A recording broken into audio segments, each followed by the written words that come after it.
After Houston native George Floyd's death last year, there was no shortage of people protesting and demanding police reform.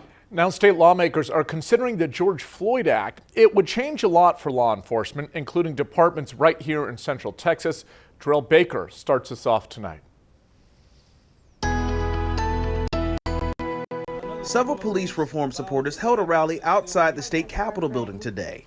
With lawmakers in session, there is now consideration of the George Floyd Act, a sweeping police reform proposal that would ban chokeholds across the state as well as install other police reform. This bill must be passed. Do not give them a reason to kill any more bodies.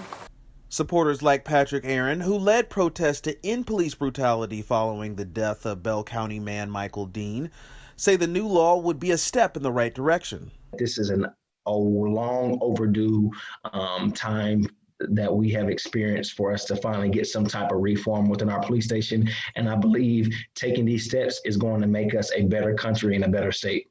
Other Texans oppose the bill, saying it would increase officers already overworked and overwhelmed.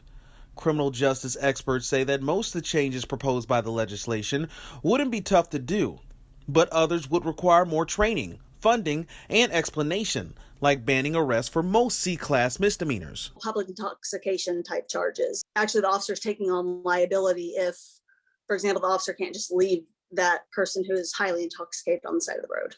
Passing the bill could also be a challenge. Local political experts say that most state bills usually do the same as similar bills at the federal level, much like the George Floyd Justice and Policing Act of 2020. With the federal level being controlled by Democrats, yet not being able to pass this legislation, we certainly wouldn't expect the Texas legislature, with both chambers being controlled by Republicans, to pass this legislation either.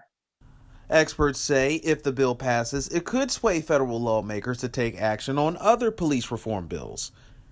In Bell County, Darrell Baker, 25 News. Darrell, thank you. Now, this bill would also address qualified immunity, which typically protects officers from being sued, and would also require cops to intervene if they see another officer using excessive force.